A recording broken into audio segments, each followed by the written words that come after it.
Hello, my dear students. Myself, Ami Ravalya, Faculty of Chemistry from ACT Science College, Junagadh. આની પહેલાંના video સેશનના અંતે તમે લોકો introduction of conductometry and some basic terms of conductometry છે એ ભણ્યા. હવે આજના આ વિડીયો સેશનનું સ્ટાર્ટિંગ છે એ આપણે કરીએ ફેક્ટર્સ એફેક્ટિંગ ઓન કંડક્ટન્સથી, એટલે કે કંડક્ટન્સ ઉપર કયા કયા ફેક્ટર્સ છે જે એફેક્ટ કરે છે એ આપણે જોવાના રહેશે. તો એની અંદર આપણે જોઈએ the conductance of a solution is the sum of the conductance of ion present in the solution. આખો જે સોલ્યુશન છે એનું કંડક્ટન્સ કેટલું છે એ કેના ઉપર ડિપેન્ડ કરે છે, તો કે આપણે આગળ પણ ભણી ગયા કે જેટલા નંબર ઓફ આયન્સ છે એની અંદર પ્રેઝન્ટ હશે એના ઉપર શું કરશે, તો કે ડિપેન્ડ કરશે. તો આમ આખા સોલ્યુશનનું કંડક્ટન્સ છે એ કેટલું હશે, તો કે it is the sum of the conductance of ion present in the solution. જેટલા પણ એનાયન એન્ડ કેટાયન્સ પ્રેઝન્ટ છે સોલ્યુશનની અંદર એ બધાના ઇન્ડિવિજ્યુઅલ જે કંડક્ટન્સ છે એનું સમેશન આપણે કરશું તો અંતે આપણને શું મળશે, તો કે આખા સોલ્યુશનનું કંડક્ટન્સ. Now the following factors which are affecting the conductance. નીચેના એવા ફેક્ટર્સ કે જે કંડક્ટન્સ ઉપર શું કરે છે, તો કે એફેક્ટ કરે છે. That R applied voltage across the electrode, એટલે કે જે ઇલેક્ટ્રોડ છે એના વચ્ચેનું વોલ્ટેજ છે એ કેટલો છે એના ઉપર, temperature, viscosity of the solution, the number of ion present in the solution, that is the concentration. પહેલાં આપણે જોઈએ applied voltage across the electrode. તો આપણે હમણાં જ આના પહેલાંના વિડીયો સેશનની અંદર જોયું કે કંડક્ટન્સ છે એ રેઝિસ્ટન્સ ઉપર ડિપેન્ડ કરે છે અને રેઝિસ્ટન્સ છે એ ઓહમના લોને શું કરે છે, તો કે ઓબે કરે છે. તો એ પ્રમાણે આપણે કહી શકશું કે વોલ્ટેજમાં ચેન્જીસ થશે તો રેઝિસ્ટન્સમાં ચેન્જીસ થશે, અને જો રેઝિસ્ટન્સમાં ચેન્જીસ થયો તો એની કન્ડક્ટિવિટીમાં પણ શું જોવા મળશે આપણને, તો કે ચેન્જ થતો. વાત આવી ટેમ્પરેચરની, તો કે જેમ જેમ ટેમ્પરેચર છે એ ઇન્ક્રીઝ થશે, જેમ જેમ તમે ટેમ્પરેચર છે એ વધારશો તો એની વજહથી શું ફેરફાર થશે, તો કે જે આપણું સોલ્યુશન છે એમ એની અંદર રહેલા આયન્સ છે બરાબર, એનું સેપરેશન, એનું ડિસોસિએશનની સ્પીડ છે એ કમ્પેરેટિવલી કેવી થશે, તો કે ઇન્ક્રીઝ થશે. તો આપણે કહી શકશું કે ટેમ્પરેચરના વધતાની સાથે કંડક્ટન્સમાં પણ શું જોવા મળશે આપણને, તો કે વધારો. એના પછી છે viscosity of the solution. Viscosity એટલે કે આપણે એને સ્નિગ્ધતા, ઘટતા છે એ કહીએ છીએ કોઈ પણ સોલ્યુશનની. મધ છે એ વિસ્કસ છે કેના કરતાં, તો કે પાણી કરતાં. ઇન કહેવાનું મિનિંગ શું છે કે એ ડેન્સ છે બરાબર. તો સિમ્પલ વસ્તુ છે કે જેમ જેમ વિસ્કોસિટી સોલ્યુશનની વધારે હશે એમ એમાંથી આયન્સ છે એને મૂવમેન્ટ કરવું એ વધારે કેવું હશે, તો કે ડિફિકલ્ટ હશે. એટલે આપણે કહી શકશું કે જેમ જેમ વિસ્કોસિટી છે એ ઇન્ક્રીઝ થશે એમ એમ કંડક્ટન્સ છે એ શું થતું જોવા મળશે, તો કે ડિક્રીઝ થતું.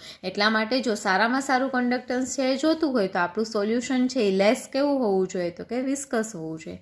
એના પછી છે the number of ions present in the solution, જેને આપણે શોર્ટમાં શું કહેશું, તો કે કોન્સન્ટ્રેશન. કોઈ બી કોન્સન્ટ્રેશનને આપણે આ રીતે સમજીએ કે 1 કિલો ખાંડ છે એ આપણે 1 લીટર પાણીમાં ઓગાળી છે, સામે 1 કિલો ખાંડ જ રાખી છે પણ એને 500 ml વોટરની અંદર આપણે શું કર્યું છે, તો કે ડિઝોલ્વ કર્યું છે. તો વધારે કોન્સન્ટ્રેટેડ કયું હશે, તો કે 500 mlનું જે વોટર છે એની અંદર તમે 1 કિલો ખાંડ છે એ ઓગાળીએ.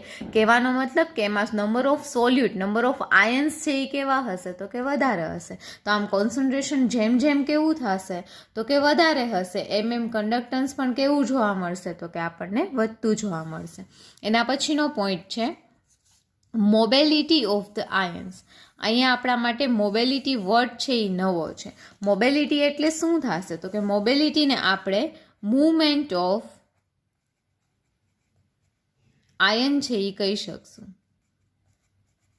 જેમ આપણે કીધું એમ કે એક આયોનિક ઇલેક્ટ્રોલાઇટ છે એ બીના ફોર્મમાં એ ડિસોશિએટ થશે, જેવું તમે એની અંદર ઇલેક્ટ્રિસિટી પાસ આઉટ કરશો તો એ પ્લસ અને બી માઇનસમાં કન્વર્ટ થશે. જેવી ઇલેક્ટ્રિસિટી તમે પાસ આઉટ કરી એટલે જે એનાયન છે એ એનોડ તરફ એટ્રેક્ટ થશે ને કેટાયન છે એ કેના તરફ એટ્રેક્ટ થશે, તો કે કેથોડ તરફ. તો આ દરમિયાન એમની કંઈક સ્પીડ હોય છે, એમની કંઈક મૂવમેન્ટ હોય છે. આ મૂવમેન્ટને એનું શું કહેવામાં આવે છે, તો કે મોબિલિટી ઓફ ધ આયન્સ. આ મોબિલિટી પણ ડિપેન્ડ કરે છે અલગ અલગ ફેક્ટર ઉપર, જેમ કે mobility of ions depend upon size, mass and charge of the ion. Of course વસ્તુ છે કે મોબિલિટી છે એ આપણે કોની ઓબ્ઝર્વ કરવાની છે, તો કે આયન્સની. તો એ ડિપેન્ડ પણ કેના ઉપર કરે છે, તો કે આયનની સાઇઝ, એનો માસ અને એનો ચાર્જ છે એ કેટલો છે. જેમ કે આપણે એક એક્ઝામ્પલ લઈ લઈએ સાઇઝનું, બરાબર, કે જેમ જેમ આયનની સાઇઝ છે એ મોટી હશે એમ એના માટે મૂવમેન્ટ કરવું છે એ કેવું હશે, તો કે ડિફિકલ્ટ હશે. તો આમ તમે કહી શકશો કે મોબિલિટી છે એ સાઇઝ ઉપર, માસ ઉપર એઝ વેલ એઝ ચાર્જ ઉપર કેવી છે, તો કે ડિપેન્ડન્ટ છે.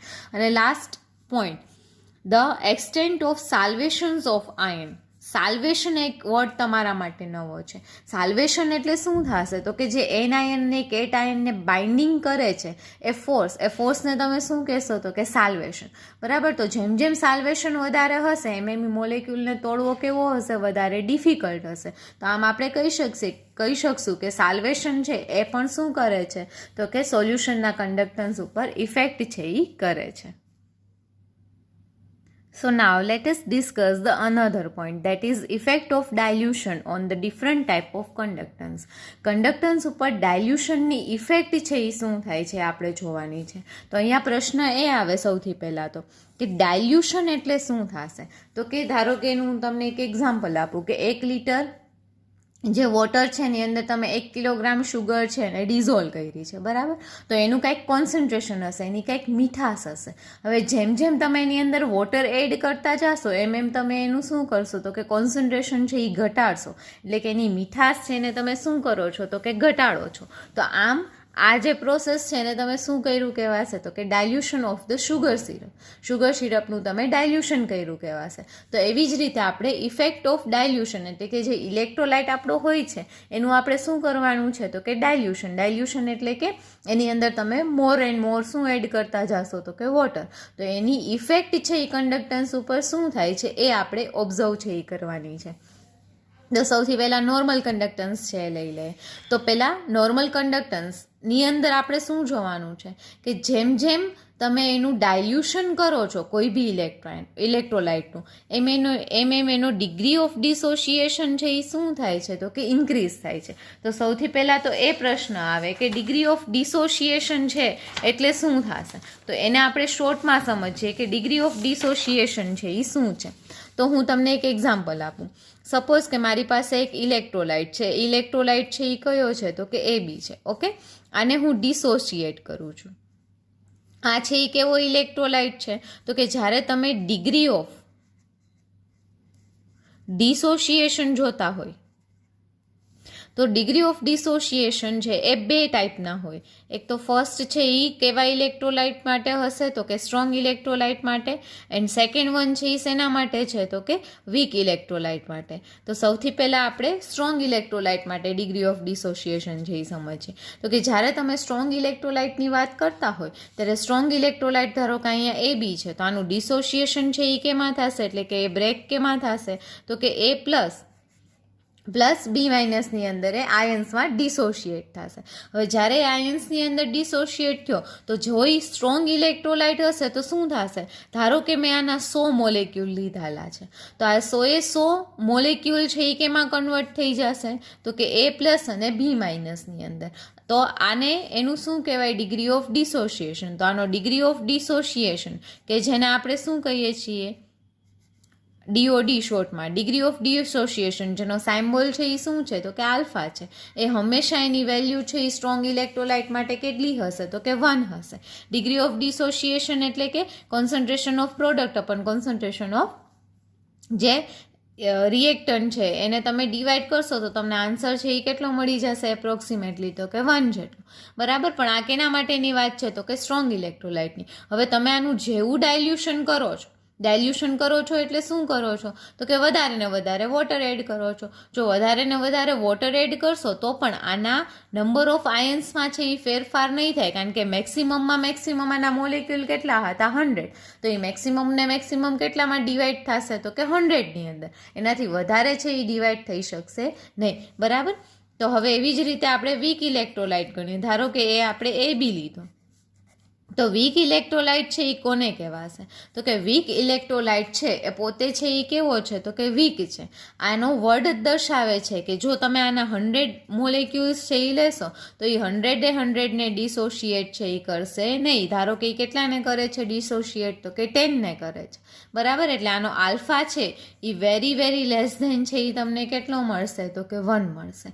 પણ જેવું તમે આનું ડાયલ્યુશન કરો છો, બરાબર, તો કે ઓસ્વાલ્ડના લો પ્રમાણે શું થશે? તો કે જેવું તમે આનું ડાયલ્યુશન છે એ કરો છો એટલે તમે આની અંદર મોર છે એ શું એડ કર્યું? તો કે વોટર એડ કર્યું. જેવું વધારે તમે વોટર એડ કરશો તો ધારો કે આ 100માંથી 10માં ડિસોશિએટ થતું હતું, 1 ml તમે આની અંદર પાણી એડ કર્યું તો એ 10ની જગ્યાએ કેટલા ડિસોશિએટ થશે? તો કે 15. બરાબર, તો આમ ડિગ્રી ઓફ ડિસોશિએશન એનું ડાયલ્યુશન ઉપર ઇફેક્ટ છે એ શું પડે છે? તો કે જેમ ડિગ્રી ઓફ ડિસોશિએશન છે એ ડાયલ્યુશન તમે કરશો એમ વધશે, અને ડિસોશિએશન વધ્યું તો ધેટ મીન્સ શું? કે નંબર ઓફ આયન્સ છે, ધારો કે ડાયલ્યુશન નહોતું કર્યું એ પહેલા નંબર ઓફ આયન્સ છે એના કેટલા હતા? તો કે 10 હતા. આફ્ટર ડાયલ્યુશન કેટલા થઈ ગયા? તો કે 15 થઈ ગયા. એટલે તમે કહી શકશો કે ડિગ્રી ઓફ ડિસોશિએશન છે એ બાય ડાયલ્યુશન છે એ વીક ઇલેક્ટ્રોલાઇટનું કેવું થશે? તો કે ઇન્ક્રીઝ થશે. જ્યારે સ્ટ્રોંગ ઇલેક્ટ્રોલાઇટમાં ડિગ્રી ઓફ ડિસોશિએશન ઉપર કોઈ પણ પ્રકારનો ફરક નહીં પડે, પણ કન્ડક્ટન્સ ઉપર છે એ ફરક પડશે. કઈ રીતે? આ વસ્તુ તો ક્લિયર થઈ ગઈ કે આની મદદથી છે એ નંબર ઓફ આયન્સ વધશે. તો જેવા નંબર ઓફ આયન્સ છે એ વધ્યા તો એ નંબર ઓફ આયન્સના વધવાને લીધે શું થશે? તો કે નંબર ઓફ આયન્સના વધવાને લીધે આપણને ખબર છે કે કન્ડક્ટન્સ છે એ કેના ઉપર ડિપેન્ડ કરે છે? નંબર ઓફ આયન ઉપર. તો એમ નંબર ઓફ આયન્સ છે એ વધશે એમ વીક ઇલેક્ટ્રોલાઇટનું કન્ડક્ટન્સ છે એ કેવું થશે? તો કે ઇન્ક્રીઝ થશે. સેમ એઝ જે સ્ટ્રોંગ ઇલેક્ટ્રોલાઇટ છે એનું કન્ડક્ટન્સ પણ વધશે જ, પણ આ કન્ડક્ટન્સ વધવાનું કારણ નંબર ઓફ આયન્સ વધવાનું નથી, પણ શું છે? તો કે ધારો કે હું તમને એક એક્ઝામ્પલ આપું કે આપણે એક કન્ટેનર લીધું, એક વેસલ લીધી, આની અંદર મેં અંદાજે 1 ml જેટલો ઇલેક્ટ્રોલાઇટ લીધો. તો ધારો કે આની અંદર આયન્સ છે, number of ions A plus અને બી માઇનસ એટલા જ છે. બરાબર, હજી હું આની અંદર બે આયન્સ જ છે. હવે હું આની અંદર હજી 1 ml વોટર છે એ એડ કરું છું. તો વોટર મેં એડ કર્યું તો એના હિસાબે શું થશે? તો કે વોટર એડ કરતાં નંબર ઓફ આયન્સ છે એ નથી વધ્યા, કારણ કે એમાં 2 જ આયન છે, એનાથી વધારે આયન્સ છે એ પોસિબલ નથી. બટ થશે શું? તો કે જે એ પ્લસ અને બી માઇનસ હતા એ પહેલાં એક જ mlના સોલ્યુશનની અંદર શું કરતા હતા? તો કે મૂવમેન્ટ કરતા હતા. જેવું મેં આની અંદર 1 ml સોલ્યુશન છે એ વધારે એડ કર્યું એમ એને સ્પેસ છે એ મૂવમેન્ટની કેવી મળી ગઈ? તો કે વધારે મળી ગઈ. એટલે કે પરિણામે એની મોબિલિટી પણ શું થઈ? તો કે ઇન્ક્રીઝ થઈ. તો આવી રીતે તમે કહી શકશો કે કન્ડક્ટન્સ છે, બરાબર, એની ડાયલ્યુશનના લીધે શું ઇફેક્ટ છે એ તમને જોવા મળે છે? તો કે વેનેવર કન્ડક્ટન્સની અંદર શું થશે? તો કે ડિગ્રી ઓફ ડિસોશિએશન છે એ પછી વીક ઇલેક્ટ્રોલાઇટ હોય તો ઇન્ક્રીઝ થશે, બટ જો સ્ટ્રોંગ ઇલેક્ટ્રોલાઇટ હશે તો શું થશે? તો કે ડિક્રીઝ થશે. એ કોન્સ્ટન્ટ જ હશે, એમાં કંઈ ફેરફાર છે એ થશે નહીં. તો degree of dissociation is increasing on increasing dilution. So because of that number of ions will also increases. તો આના ઉપરથી આપણે કન્ક્લુઝન લખી શકશું. સો on the dilution of electrolyte, the conductance will always increases. Clear? હવે નેક્સ્ટ આપણે જોઈએ specific conductance. Specific conductance એટલે શું થશે? તો કે સ્પેસિફિક કન્ડક્ટન્સ પહેલાં તો ડિપેન્ડ કેના પર કરે છે? તો કે it is depend upon the number of ions પર ક્યુબિક સેન્ટીમીટર. એટલે કે 1 ક્યુબિક સેન્ટીમીટરમાં ઘેરાતા નંબર ઓફ આયન્સ, એને તમે શું કહેશો? તો કે સ્પેસિફિક કન્ડક્ટન્સ. હવે યાદ રાખો, જ્યારે તમે એઝ વી ઇન્ક્રીઝિસ ધ ડાયલ્યુશન, એટલે કે જેવું તમે સોલ્યુશન છે એને ડાયલ્યુટ કરો છો તો નંબર ઓફ આયન પર ક્યુબિક સેન્ટીમીટર છે એ કેવા થાય છે? તો કે ડિક્રીઝ થાય છે. પહેલાં જે નંબર ઓફ આયન્સ 1 mlની અંદર એડ થતા હતા એ હવે 2 mlની અંદર શું થશે? તો કે એડ થશે. નંબર ઓફ આયન્સ ઇના ઈ રહેશે, પણ સોલ્યુશન છે એનું વોલ્યુમ છે એ વધી ગયું અને એના લીધે એનો જે ક્યુબિક સેન્ટીમીટર એરિયામાં ઘેરાતા નંબર ઓફ આયન્સ છે એ પણ શું થશે? તો કે ઘટી જશે. બરાબર, જેના લીધે સ્પેસિફિક કન્ડક્ટન્સ છે એ કેવું થશે? તો કે ડિક્રીઝ થશે. અને હવે લાસ્ટ જે કન્ડક્ટન્સ ઉપર ઇફેક્ટ આપણે જોવાની છે એ કયો છે? તો કે ઇક્વિવેલન્ટ મોલર કન્ડક્ટન્સ. આપણે ભણી ગયા કે ઇક્વિવેલન્ટ મોલર કન્ડક્ટન્સ હોય કે પછી ઇક્વિવેલન્ટ કન્ડક્ટન્સ હોય એની અંદર શું થશે તો કે એનું આપણે એક કોમન ફોર્મ્યુલા લખીએ કે લેમડા અને કપ્પા છે એ કહેવામાં આવે, બરાબર. She is equals two 1000 into કેને આપણે કપ્પા કહેશું, બરાબર, અપન સી. તો અહીંયા સી છે એ ઇક્વિવેલન્ટ માટે જ્યારે તમે કન્સિડર કરો ત્યારે આપણે એનો ઇક્વિવેલન્ટ વેટ લેશું, અને જ્યારે મોલર કન્ડક્ટન્સ માટે કન્સિડર કરીએ ત્યારે આપણે અહીંયા એની શું લેશું તો કે મોલારિટી. તો as per the law here અહીંયા વી છે ઇઝ ઇક્વલ્સ ટુ શું થશે તો કે 1000 અપન સી, જ્યાં સી છે એ શું છે તો કે કોન્સન્ટ્રેશન છે. હવે યાદ રાખો, જેમ જેમ તમે ડાયલ્યુશન છે એ વધારો છો એમ એમ તમે કોન્સન્ટ્રેશન છે એ શું કરો છો તો કે ઘટાડો છો. જેનું હું તમને એક્ઝામ્પલ આપું કે 1 કિલોગ્રામ ખાંડને આપણે 1 લીટર પાણીની અંદર ઓગાળી છે ત્યારે એની જે મીઠાશ છે એને આપણે એની કોન્સન્ટ્રેશન હારે કમ્પેર કરી લે. હવે જેવો તમે એની અંદર વોટર એડ કરતા જાશો એટલે કે તમે સોલ્યુશનને ડાયલ્યુટ કરશો એમ એની મીઠાશ એમ એનું કોન્સન્ટ્રેશન છે એ કેવું થશે તો કે ઘટતું જશે. તો આપણે અહીંયા કહી શકશું કે જેમ જેમ કોન્સન્ટ્રેશન ડિક્રીઝ થશે એમ એમ લેમડા સીની વેલ્યુ છે એ કેવી થશે તો કે ઇન્ક્રીઝ થશે. તો આથી તમે કહી શકશો કે ડાયલ્યુશન કરશો એટલે કોન્સન્ટ્રેશન છે એ કેવું થશે ઘટશે. સો as ડાયલ્યુશન will increases the concentration will be decreases, અને જેવો ડિનોમિનેટર નાનો થતો જશે એમ લેમડાની સીની વેલ્યુ કેવી થતી જશે તો કે મોટી થતી જશે. એટલે તમે કહી શકશો so lambda C will also be increases. તો આ હતા factors effect of dilution on different type of conductance. Now let us discuss the another point, that is conductivity cell. What is conductivity cell? The solution whose conductivity is to be measured is taken in a cell is called conductivity cell. જે કોઈ બી solution છે એટલે કે electrolyte છે કે જેની conductivity છે એ two બી measured, જે આપણે મેઝર કરવાની છે એને આપણે એક સેલની અંદર કન્સિડર કરી લઈએ તો આ જે આખું સિસ્ટમ બનશે, સિસ્ટમને તમે શું કહેશો તો કે conductivity cell. Commercially, different type of conductivity cells with different cell constant are used for the different purposes. આપણે જ્યારે ક્યારે પણ કોમર્શિયલી એટલે કે જનરલી, બરાબર, જે different type of conductivity cell, અલગ અલગ ટાઈપના કન્ડક્ટિવિટી સેલનો શું કરવામાં આવે છે યુઝ કરવામાં આવે છે. જેમ જેમ કન્ડક્ટિવિટી સેલ છે એ ચેન્જ થશે એમ એમ એના ઇલેક્ટ્રોડ પણ કેવા હશે તો કે ડિફર હશે, જેના હિસાબે એનો સેલ કોન્સ્ટન્ટ પણ કેવો હશે તો કે ડિફરન્ટ હશે, બરાબર. હવે આપણે નેક્સ્ટ પોઈન્ટ છે એ જોઈએ, that is conductivity electrode and platinization of the electrode. આ કોને કહેવાશે તો કે in conductometric titration it is carried out by using common equal platinum electrodes coated with thin layer of platinum black. જ્યારે ક્યારે પણ આપણે કંડક્ટોમેટ્રિક ટાઇટ્રેશન છે એ મેઝર કરવાના આવશે તો જે કંડક્ટોમેટ્રિક સેલ આપણે બનાવશું, પ્રોડ્યુસ કરશું, એની અંદર જે ઇલેક્ટ્રોડ યુઝ થશે they are generally platinum electrodes. એને આપણે એ કયા ઇલેક્ટ્રોડ છે એ આપણે યુઝ કરશું તો કે પ્લેટિનમ ઇલેક્ટ્રોડ, કે જેને કેનાથી કોટ કરવામાં આવે છે તો કે it is coated with the thin layer of platinum black.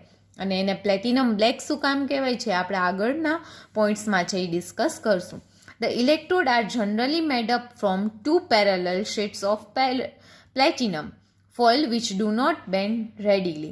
જે ઇલેક્ટ્રોડ્સ છે એ બન્યા હશે એકબીજાથી કેવા રાખવામાં આવશે તો કે પેરેલલ રાખવામાં આવશે, બરાબર. એક શીટ આખી લોંગ હોય એની અંદરથી આપણે શું કરીએ છીએ તો કે એને બનાવીએ છીએ અને એ છે એ રેડીલી બેન્ડ ન થાય એ રીતનું મેન્યુફેક્ચરિંગ છે એનું કરવામાં આવે છે. નાવ let us discuss platinization of the electrode. આ જે પિક્ચર દેખાય છે કે કેનું પિક્ચર છે તો કે ઇલેક્ટ્રોડનું પિક્ચર છે, બરાબર. આ જે પ્લેટ્સ તમને દેખાય છે પ્લેટિનમની પ્લેટ્સ છે અને આ જે દેખાય છે એ શું છે તો કે એ પ્લેટિનમ બ્લેક છે કે જેનું પ્લેટિનાઇઝેશન છે એ કરવામાં આવે છે. એ શું છે એ આપણે જોઈએ. The platinization is carried out by taking 2 to 3% solution of platinic acid and 0.02 to 0.03 gram of lead acetate in a cell. એક સેલ હોય કે જેની અંદર આપણે એક સોલ્યુશન લેવાનું છે, જે સોલ્યુશનની અંદર 2 થી 3% શું છે તો કે ક્લોરોપ્લેટોનિક એસિડ અને એની સાથે સાથે આપણે એની અંદર શું મિક્સઅપ કરશું તો કે પિંચ ઓફ એટલે કે 0.02 થી 0.03 ગ્રામ ઓફ લેડ એસિટેટ એને એક સેલની અંદર ભરી અને પછી આપણે શું કરશું તો કે ધ એમાઉન્ટ ઓફ સોલ્યુશન, આ સોલ્યુશનનું એમાઉન્ટ કેટલું હોવું જોઈએ to be enough to dip the electrode, એટલું તો હોવું જ જોઈએ કે જેથી આ ઇલેક્ટ્રોડ છે એની અંદર શું થઈ શકે એટલીસ્ટ ડીપ થઈ શકે. નાવ કરંટ વિલ બી પાસ, આ જે સેલ છે એના વચ્ચે કરંટ છે એ પાસ આઉટ કરવામાં આવશે અને એના સોલ્યુશનમાં ડીપ કરવામાં આવશે. જેવું તમે ડીપ કરશો 15 to 20 મિનિટ સુધી તમારે શું કરવાનું છે, ઇલેક્ટ્રિક કરંટ ચાલુ રાખવાનો છે અને ડીપ કરેલા રાખવાના છે. એટલે ધીરે ધીરે જે ક્લોરોપ્લેટોનિક એસિડ છે અને લેડ એસિટેટ છે એની અંદરથી પ્લેટિનમ છે એ ધીરે ધીરે આ પ્લેટ્સ ઉપર શું થશે તો કે કવર થતું રહેશે, બરાબર. And due to the electrolysis electrode get black because of coating and finally divided platinum. આ જે ઇલેક્ટ્રોલિસિસ થાય છે એને લીધે છે એ આ બ્લેક પ્લેટિનમ છે આના ઉપર કોટેડ થઈ જાય છે અને એટલે જ એને કોટેડ વિથ પ્લેટિનમ બ્લેક છે એ કહેવામાં આવે છે. The electrodes are then washed with distil water, અને પછી બહાર કાઢી અને કેના વડે વોશ કરવામાં આવે છે ડિસ્ટિલ વોટરથી. And dipped in conductivity water, જો આપણે આ આપણો શું બની ગયો તો કે પ્લેટિનમ ઇલેક્ટ્રોડ છે એ બની ગયો. હવે આ પ્લેટિનમ ઇલેક્ટ્રોડ બન્યા પછી એને ડિસ્ટિલ વોટરથી પ્રોપરલી શું કરવામાં આવે, વોશ કરવામાં આવે. એન્ડ આફ્ટર દેટ એને કેની અંદર છે એ મૂકીને રાખવામાં આવે તો કે કન્ડક્ટિવિટી વોટરની અંદરથી, જેથી આ જે પ્લેટિનમ છે એર સાથે રિએક્શન કરી અને ઓક્સાઇડ્સ છે એના ન બનાવી લે, અથવા તો એનો યુઝ છે એ નથી તો એ પૈડા શું ન થઈ જાય તો કે ડેમેજ ન થાય. એટલા માટે એને શું કરવામાં આવે તો કે કન્ડક્ટિવિટી વોટરની અંદર ડીપ કરી અને રાખવામાં આવે છે. નાવ let us discuss the another point, that is deep type electrode and distance between that two plates of electrode. હવે આપણે નેક્સ્ટ પોઈન્ટ છે એ જોવાનો છે એ શું છે તો કે deep type electrode. Deep type electrode કોને કહેવામાં આવે છે, અને જો આ બે ઇલેક્ટ્રોડ વચ્ચે આ ઇલેક્ટ્રોલાઇટિંગ પ્લેટ કે જેને આપણે એકને એનોડ કહેશું બીજાને કેથોડ કહેશું, એ બે પ્લેટ વચ્ચેનું ડિસ્ટન્સ છે એ કઈ રીતે ઇફેક્ટ કરે છે એ પણ આપણે જોવાનું રહેશે. તો એની અંદર આપણે જોઈએ conductance cell are usually made up of pyrox or quartz glass tubes and are fitted with the platinum electrode. એની અંદર પ્લેટિનમ ઇલેક્ટ્રોડ ગ્લાસ છે એ પાછા કેને બનેલા હશે તો કે કાં તો એ પાયરેક્સ ગ્લાસ હશે કાં તો એ ક્વાર્ટ્ઝ ગ્લાસ હશે. આ બંનેનો યુઝ એટલા માટે કારણ કે એકદમથી કેવા હોય છે તો કે સ્ટ્રોંગ હોય છે, બરાબર. એટલા માટે એની અંદર પ્લેટિનમ ઇલેક્ટ્રોડને શું કરવામાં આવે છે તો કે કોટ કરવામાં આવે છે. Now conductance cell can be dipped in the solution, અને આ જે સેલ છે આ જે ઇલેક્ટ્રોડ છે એને આપણે શું કરશું તો કે ડીપ કરશું એક સોલ્યુશનની અંદર, અને એટલા માટે જ એને શું કહેવામાં આવે છે તો કે so it is called the dip type cell. Now the dip type cell electrode are of 3 types, એના 3 ટાઈપ છે, જેને ટાઈપ એ, ટાઈપ બી અને આપણે શું કહેશું તો કે ટાઈપ સી, જેની ફિગર છે એ અહીંયા તમને આપેલી છે. આ છે એ શું છે ટાઈપ 1 ઇલેક્ટ્રોડ એટલે કે ટાઈપ એ ઇલેક્ટ્રોડ. આ જે ઇલેક્ટ્રોડ છે આ ઇલેક્ટ્રોડની જે સ્પેશિયાલિટી અથવા તો અધર જે ફેક્ટર્સ છે એનાથી અલગ કઈ રીતે છે તો કે ટાઈપ એ જે ઇલેક્ટ્રોડ છે આ ઇલેક્ટ્રોડની અંદર આ જે તમને જો આ તમને બે ઇલેક્ટ્રોડ દેખાય છે ને એમના વચ્ચેનું શું છે તો કે ડિસ્ટન્સ છે એ તમને આપેલું છે. આ જે ડિસ્ટન્સ છે એ as compare to the length of the electrode છે એ કેવું છે તો કે વધારે છે. એટલે ટાઈપના જે ઇલેક્ટ્રોડ હશે એમાં length of the electrodes is laser than there distance. જે લેન્થ છે એ ડિસ્ટન્સ કરતાં કેવી હોય છે તો કે ઓછી હોય છે. આ બે વચ્ચેનું જે ડિસ્ટન્સ છે એ વધુ હોય ને આ ઇલેક્ટ્રોડની લેન્થ છે એ ઓછી હોય. ટાઈપ બીના જે ઇલેક્ટ્રોડ હશે એની અંદર શું હશે, બંને ઇક્વલ હશે. ઇલેક્ટ્રોડની લેન્થ બી ઇક્વલ હશે ને આ બે વચ્ચેનું ડિસ્ટન્સ પણ કેવું હશે તો કે ઇક્વલ હશે.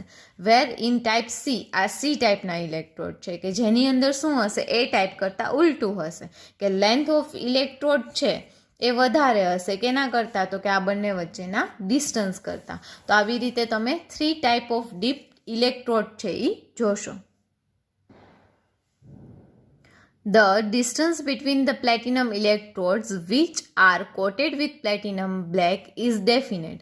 હંમેશા યાદ રાખો કે આ બંને વચ્ચેનું ડિસ્ટન્સ છે એ કેવું હોય છે, ડેફિનેટ. કારણ કે જો એમના વચ્ચેનું ડિસ્ટન્સ છે એ ચેન્જ થશે તો આપણને ખ્યાલ છે કે સેલ કોન્સ્ટન્ટ છે એ શું છે, તો કે આપણે cell constant is equals to જોયું હતું કે it is equals to L by area of cross section. એટલે કે જો લેન્થ છે એ બે વચ્ચેની ચેન્જ થશે તો એનો સેલ કોન્સ્ટન્ટ પણ શું થઈ જશે, તો કે ચેન્જ થઈ જશે. એટલા માટે એમના વચ્ચેની લેન્થ અને એનો એરિયા ઓફ ક્રોસ સેક્શન છે એ કેવો હોય છે, તો કે ડેફિનેટ, ફિક્સ હોય છે. The cell constant of conductance cell depend upon the distance between two plates and area of cross section of the plate. એ તો આપણે જોયું કે એરિયા ઓફ ક્રોસ સેક્શન અને એ બંને વચ્ચેની લેન્થ, એ બંનેની લેન્થ ઉપર શું કરે છે, તો કે ડિપેન્ડ કરે છે. Now another topic is conductivity water. આપણે હમણાં જ કીધું હતું કે જો કોઈ બી સેલનો યુઝ છે એ ન હોય તો એને કન્ડક્ટિવિટી વોટરમાં શું કરીને રાખવામાં આવે છે, તો કે ડીપ કરવામાં આવે છે. તો આ કન્ડક્ટિવિટી વોટર છે એ શું છે અને એ કઈ રીતે મળે છે, કઈ રીતે બનાવવામાં આવે છે એ આપણે જોઈએ. Conductivity is very sensitive to the presence of impurities. જો વોટરની અંદર ઇમ્પ્યુરિટીઝ હશે તો કન્ડક્ટિવિટી છે એમાં શું આપણને જોવા મળશે, ચેન્જીસ જોવા મળશે. એટલે અહીંયા કહેવામાં આવ્યું છે કે ઇમ્પ્યુરિટીઝ પ્રત્યે કેવો છે, એકદમથી સેન્સિટિવ છે.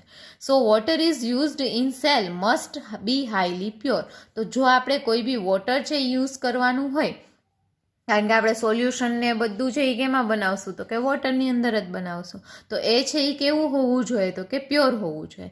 This for the measurement of conductivity water is used. એટલા માટે આપણે શેનો યુઝ કરીએ છીએ, તો કે કન્ડક્ટિવિટી વોટરનો.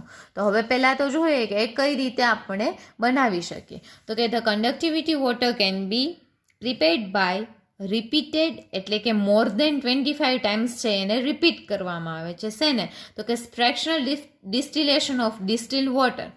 જે ડિસ્ટિલ વોટર છે કે જે શું ધરાવે છે, કન્ટેનિંગ કેમેનોફર એન્ડ NaOH, જેની કન્ડક્ટિવિટી 0.32 લઈને 60 × 10⁻⁶ મો જેટલી હોય, એનું 25 ઓર એનાથી વધારે વખત શું કરવામાં આવે છે, ફ્રેક્શનલ ડિસ્ટિલેશન. અને જે ફાઇનલ તમને મળે છે એ વોટરને તમે શું કહેશો, તો કે conductivity water.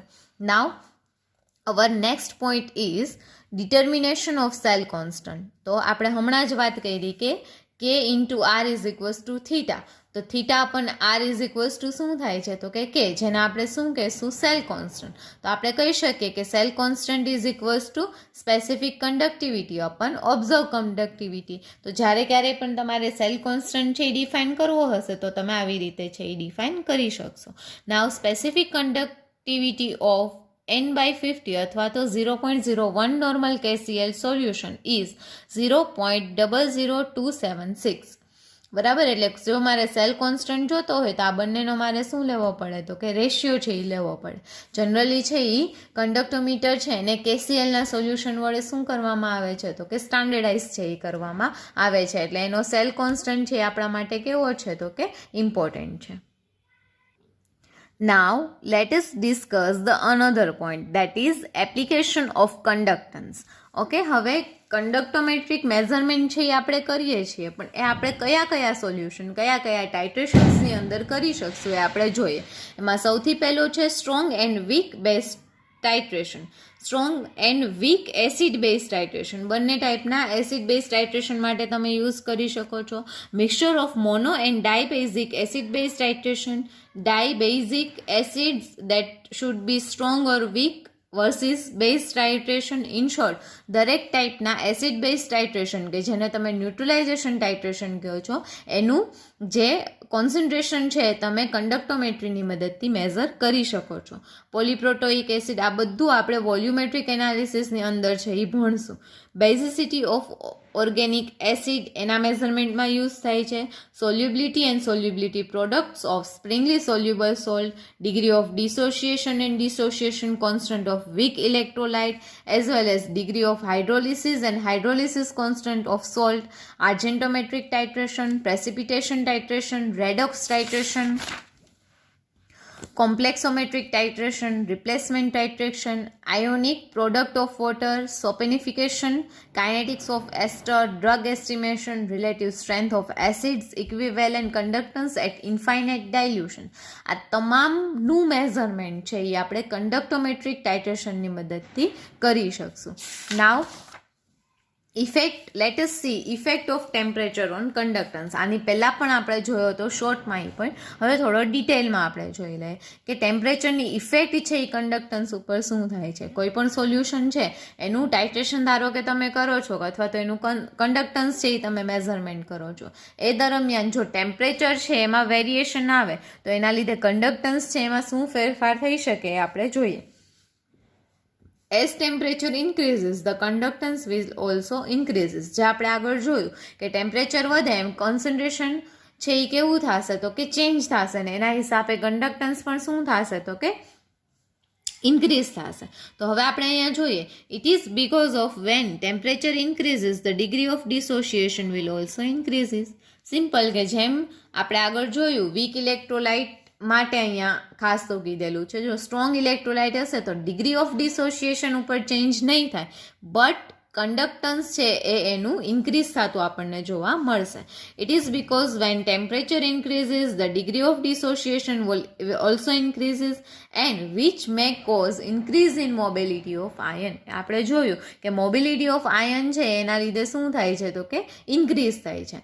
And as temperature increases the viscosity also decreases. આપણે આગળ એ પણ જોયું હતું કે વિસ્કોસિટી જો વધારે હોય તો કન્ડક્ટન્સ છે એ ઓછું થશે. તો જેમ તમે ટેમ્પરેચર વધારો છો એમ વિસ્કોસિટી પણ શું થશે તો કે ઘટશે. તો આના હિસાબે પણ મુવમેન્ટ ઓફ આયન છે એ ઇન્ક્રીઝ થશે ને પરિણામે કન્ડક્ટન્સ પણ કેવું થતું જોવા મળે છે તો કે ઇન્ક્રીઝ થતું. સો thus by increasing the temperature conductance will also increases. એટલા માટે જ જ્યારે કોઈ બી કંડક્ટોમેટ્રિક ટાઇટ્રેશન છે એ આપણે કરતા હોય ત્યારે જે આપણું ઇન્સ્ટ્રુમેન્ટ હશે એમાં ટેમ્પરેચર છે એ આપણે કેવું રાખશું તો કે કોન્સ્ટન્ટ છે એ રાખશું. અધરવાઇઝ તો શું થશે તો કે ધારો કે તમે એક્સપેરિમેન્ટની શરૂઆત કરી ત્યારે વેધરિક જે ટેમ્પરેચર છે એ 25 છે. After 5 minute of titration temperature will be suppose 27. તો આ જે 2 ડિગ્રીનું વેરિએશન છે એના લીધે કન્ડક્ટન્સ છે એ ચેન્જ ન થાય સોલ્યુશનનું અને આપણને પ્રોપર એન્ડ પોઈન્ટ મળે. તો એ માટે આપણે શું કરીએ છીએ, so during the conductometric titration temperature of solution take as the constant. એટલા માટે આપણે ટેમ્પરેચર છે એ કેવું લઈ લઈએ છીએ તો કે કોન્સ્ટન્ટ. તો હવે સ્પેશિયાલિટી ઓફ કંડક્ટોમેટ્રિક ટાઇટ્રેશન છે એ શું છે, શા માટે આપણે પીએચ મેટ્રી છે એ અમુક સોલ્યુશનની નથી કરી શકતા અથવા તો નોર્મલ ટાઇટ્રેશન છે એ નથી કરી શકતા, એનાથી આપણે ફાઇનલ કન્ક્લુઝન ઉપર શા માટે નથી પહોંચી શકતા, અથવા તો આપણે અધર વર્ડમાં કહીએ તો કંડક્ટોમેટ્રિક ટાઇટ્રેશન છે એની સ્પેશિયાલિટી શું છે એ આપણે જોઈએ. When volumetric titration is difficult, then the conductometric titration is very useful. ક્યારેક આપણે એસિડ બેઝના ઇન્ડિકેટરવાળાને એવા બધા ટાઇટ્રેશન છે એ કરીએ જ છીએ લેબોરેટરીની અંદર. તો ક્યારેક છે એ શું થાય તો કે બહુ જ ડાયલ્યુટેડ સોલ્યુશન હોય તો એનો એન્ડ પોઈન્ટ છે એ મેળવવો કમ્પેરેટિવલી કેવો હોય તો કે ડિફિકલ્ટ હોય. તો આવા સિચ્યુએશન્સની અંદર કોણ છે એ વધારે યુઝફુલ થાય છે તો કે કંડક્ટોમેટ્રિક titration. It is useful in when proper indicator is not available. જો પ્રોપર ઇન્ડિકેટર છે એ અવેલેબલ ન હોય ત્યારે છે એ આપણે જે કંડક્ટોમેટ્રિક ટાઇટ્રેશન છે એનો યુઝ કરી શકીએ છીએ. The titration of very dilute solution છે મેં હમણાં કીધું એમ કે જો બહુ ડાયલ્યુટેડ સોલ્યુશન હોય તો એના માટે એપ્રોપ્રિએટ ઇન્ડિકેટર મળવા કે એપ્રોપ્રિએટ એન્ડ પોઈન્ટ મળવો એ વધારે કેવો છે તો કે ડિફિકલ્ટ છે. તો આવા ટાઇટ્રેશન્સ છે એમાં વોલ્યુમેટ્રિક ન કરતાં આપણે કેના મદદથી એન્ડ પોઈન્ટ ડિટરમાઇન કરી શકીએ છીએ તો કે કંડક્ટોમેટ્રિક ટાઇટ્રેશનની મદદથી. After that titration for colour solution. ઘણી વખત શું થાય કે ઇન્ડિકેટર સપોઝ કે આપણે યુઝ કરતા હોય વોલ્યુમેટ્રિક એનાલિસિસની અંદર તો પ્રોપર ઇન્ડિકેટર છે એનો કલર ચેન્જ છે એ આપણને ન, ધારો કે વાયોલેટ ટુ બ્લુ અથવા બ્લુ ટુ વાયોલેટ હોય તો એ બાય નેક્ડ આઈઝ છે એ એટલું બધું પોસિબલ ન થાય અથવા તો એટલું એક્યુરેટ રિઝલ્ટ છે એ તમને ન મળે. તો આવા કલર્ડ સોલ્યુશનના ટાઇટ્રેશન છે એ કેની મદદથી કરવામાં આવે છે તો કે કંડક્ટોમેટ્રિકની મદદથી. એના પછી redox titration can be done by this method, precipitation titration can be done by this method, and very weak acid base titration is also carried out by the conductometric titration easily. આ બધા word છે એ તમે volumetric એનાલિસિસની અંદર ડિટેલમાં ભણશો. Redox titration કોને કહેવાય, precipitation કોને કહેવાય, એસિડ અને બેઝના જો એ સ્ટ્રોંગ હોય તો કેવો કેવો ફેરફાર થાય, વીક હશે તો કમ્પેરેટિવલી શું ફેરફાર થશે. તો આ બધા છે એ શું છે તો કે સ્પેશિયાલિટી છે કન્ડક્ટોમેટ્રિક ટાઇટ્રેશનની, કે જે વોલ્યુમેટ્રિક ટાઇટ્રેશન જ્યાં ડિફિકલ્ટ બને છે ત્યાં કન્ડક્ટોમેટ્રિક ટાઇટ્રેશન છે આપણા માટે કેવું બને છે તો કે યુઝફુલ બને છે.